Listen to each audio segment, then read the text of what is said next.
Como vimos no vídeo anterior, o desempenho de um sistema de controle automático em malha fechada, ele pode ser investigado analisando esse sinal de erro, de diferença entre a referência e a saída medida, que nós definimos nessa equação mostrada nesse slide. O sinal de erro, aqui mostrado, como vimos anteriormente também, ele é afetado por diferentes sinais externos, que são esses aqui: o ruído de medição, distúrbio na saída e o próprio sinal de referência. Esses três sinais externos contribuem para explicar o que está acontecendo com a diferença entre o que queremos, que é a referência, e aquilo que estamos medindo, que é a saída do nosso medidor. Essa equação, como vimos no vídeo anterior, ela está relacionada com esse diagrama. E nele se destacam as entradas que foram mencionadas.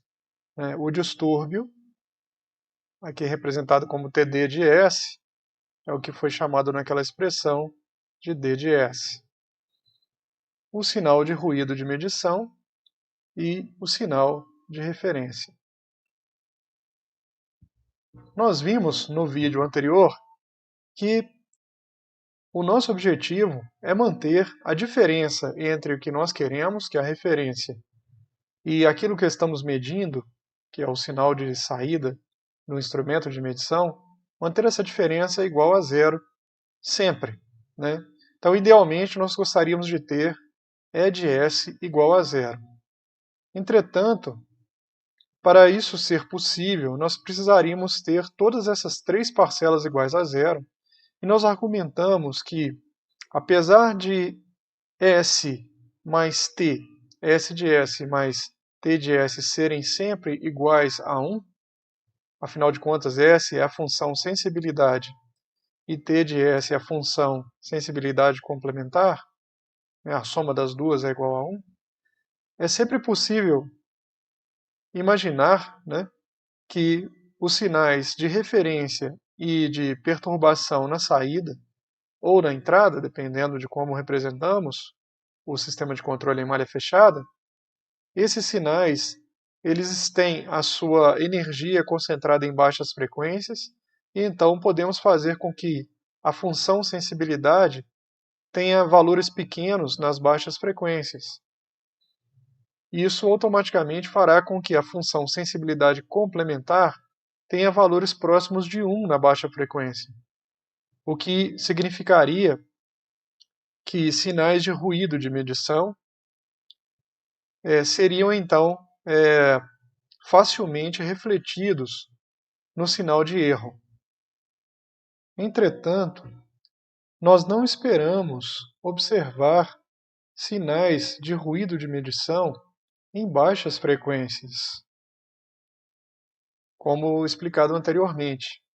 Nesse caso, então, o segredo para um bom projeto de controle é fazer com que a função sensibilidade seja próxima de zero em frequências baixas, onde nós esperamos que os sinais de referência e os sinais de perturbação ou distúrbio na saída ou na entrada do processo apresentem suas componentes de frequência, e na alta frequência, onde nós esperamos que haverá potência de ruído significativa, a sensibilidade complementar ela seja próxima de zero.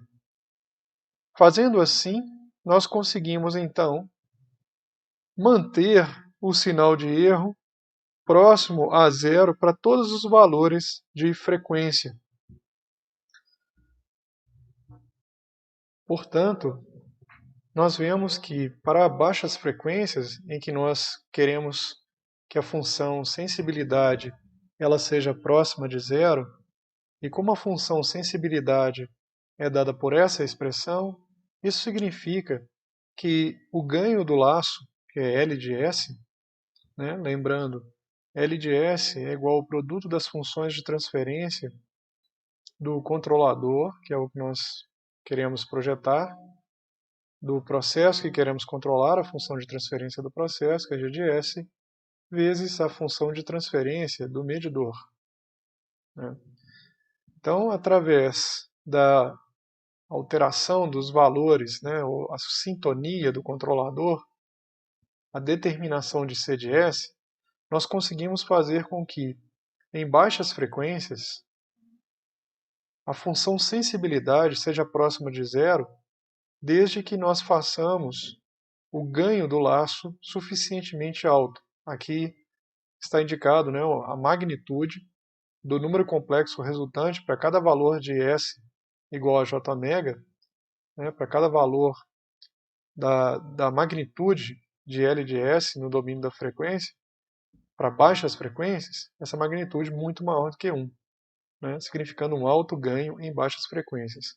Com alto ganho em baixas frequências, a função sensibilidade será próxima de zero em baixas frequências. Para a gente garantir, como já visto, né, uma rejeição do ruído de medição, nós queremos ter uma função sensibilidade complementar avaliada próxima de zero em altas frequências. A função sensibilidade complementar é o complemento da função sensibilidade.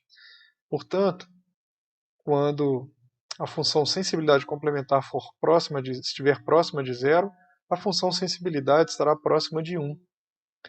A função sensibilidade complementar próxima de zero significa que o ganho do laço L de S estará próximo de zero, a magnitude do ganho do laço estará próxima de zero.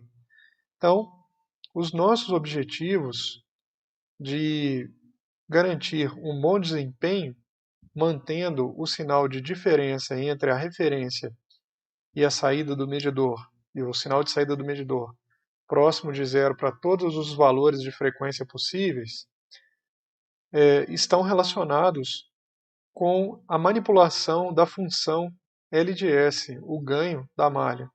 E essa manipulação ela se dá através da sintonia do controlador. L de S é projetado graças à nossa capacidade de projetar C de S, uma vez que essas duas outras parcelas, G de S é o processo e H de S representa o medidor, nós temos muito pouca liberdade para modificar, né, o comportamento da planta, do processo, ou para modificar o comportamento do medidor, né? No caso do medidor, no máximo, nós podemos comprar um medidor mais preciso e mais veloz, né? Mas isso significará uma troca do equipamento. E no caso do processo, se for um processo artificial, nós até podemos agir no sentido de, durante a construção daquele processo, pedir aos outros engenheiros, né, engenheiros mecânicos, engenheiros eletricistas, engenheiros civis, engenheiros químicos, para que o processo tenha certas propriedades, mas em geral nós não temos essa liberdade, né? Os processos, mesmo os artificiais, são concebidos para serem ótimos num sentido diferente daquele necessário para fazer o controle dos mesmos, né? Em geral é no sentido de eficiência produtiva, né, dos processos, e não de estabilidade ou de velocidade de resposta, né? E essa velocidade de resposta, né, e essa estabilidade, ela vai ser garantida justamente pela engenharia de controle, com o projeto do controlador, um mecanismo automático que age sobre a variável manipulada a partir da diferença entre o que se quer, que é a referência, R de S, e aquilo que está sendo medido, YM de S. Além disso, né, uma coisa muito importante, né, além do desempenho, que está aqui indicado, né, uma coisa muito importante é a estabilidade, evidentemente. Então, a estabilidade do sistema em malha fechada, ela depende também do controlador. Em que contexto? Bom, se nós retornarmos aqui às funções de transferência de malha fechada que obtivemos anteriormente, nós vemos que a saída do sistema, aqui representada como a saída do instrumento de medição, são funções, né, como já vimos, das dos sinais de entrada, né, referência, distúrbio na saída e ruído de medição. A saída do medidor se relaciona com essas entradas mediante essas funções de transferência de malha fechada que também nós já falamos sobre elas, a função sensibilidade e a função sensibilidade complementar. Então vejam que ambas as funções, tanto a função sensibilidade quanto a função sensibilidade complementar, elas têm em seu denominador esse fator 1 mais L de S, onde L de S é o ganho do laço. Portanto, no momento em que nós alteramos o controlador, nós também alteramos os denominadores dessas funções de transferência de malha fechada.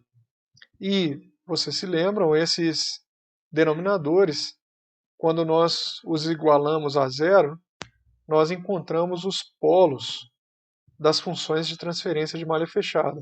Não é coincidência que todas as funções de transferência de malha fechada têm o mesmo denominador, aqui nesse caso, 1 mais L de S. Portanto, quando fazemos 1 mais L de S igual a zero, estamos analisando, de fato, os polos do sistema em malha fechada. E a posição desses polos em malha fechada, como vocês se lembram, determina a estabilidade do sistema de controle automático em malha fechada. Se todos os polos estiverem no semiplano esquerdo do plano complexo, teremos um sistema de controle em malha fechada que é estável, né? E, portanto, a análise dessa equação é muito importante. Nesse sentido, essa equação recebe o nome até de equação característica do sistema de controle automático em malha fechada. É graças à sua análise, a análise dos valores que a satisfazem, né, os valores de S que a satisfazem, é que nós conseguimos determinar a estabilidade dos sistemas de controle automático em malha fechada, né? Esses valores que satisfazem essa equação são as raízes da equação característica e que serão os polos do sistema em malha fechada, determinando a sua estabilidade. Nós veremos em outros vídeos que essa análise ela poderá ser realizada de diferentes maneiras, usando diferentes ferramentas, né? Algumas relacionadas com resposta em frequência, como os diagramas de Bode, de Nyquist ou de Nichols, né? Mas também nós vamos usar análise do lugar geométrico das raízes, que é uma outra ferramenta bastante utilizada para a determinação da estabilidade.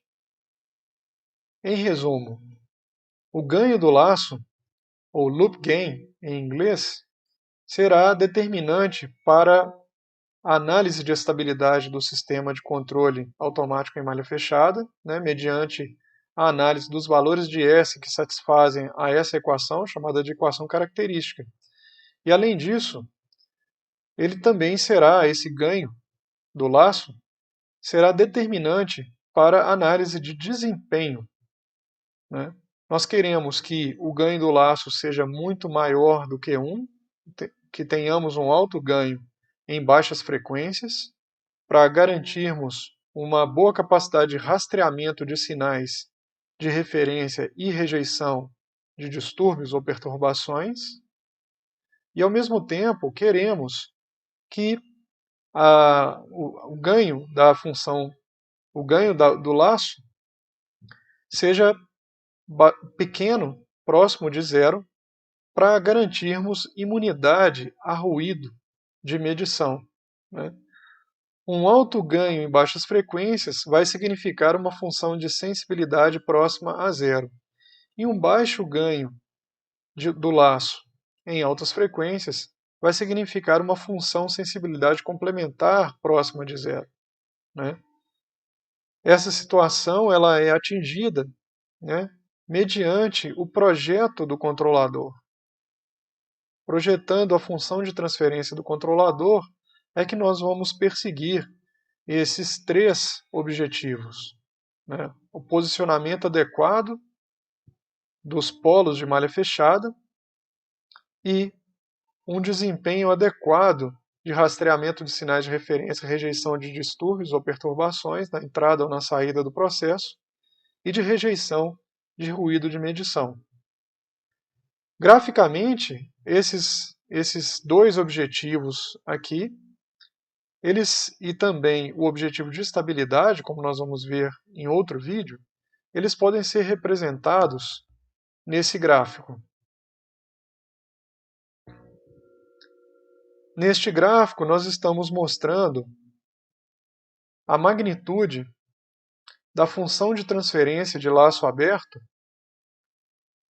em decibéis, portanto 20 logaritmo na base 10 da magnitude do número complexo que conseguimos obter quando substituímos S igual a Jωμega para diferentes valores de ômega. Né? Esse aqui é o gráfico da magnitude do diagrama de Bode para a função ganho do laço. Aqui mostrada C vezes G vezes H. Né? E novamente, nós vamos alterar o nosso projeto, ele acontece aqui no projeto da função de transferência do controlador. Alterando o projeto da função de transferência do controlador, nós mudamos essa curva de magnitude do ganho de laço para diferentes valores de frequência. Então, o que nós acabamos de dizer é que, para baixas frequências, nós queremos que esse ganho do laço seja suficientemente alto, porque isso vai garantir um bom rastreamento de sinais de referência e rejeição de distúrbios de entrada ou de saída que apareçam em baixa frequência. E nós queremos que, em altas frequências, onde o ruído de medição está mais presente, nós queremos que a magnitude do ganho do laço seja pequena. Então, a gente tem um limite de desempenho para a rejeição de sinais de ruído de medição, que aponta para o desejo de que essa curva fique abaixo desse limite superior. Né? E limites aqui em baixa frequência, que indicam que queremos que essa curva, o ganho do laço, a sua magnitude fique acima desse limite para garantir um desempenho adequado de rastreamento de sinais de referência e rejeição de perturbações de entrada ou de saída.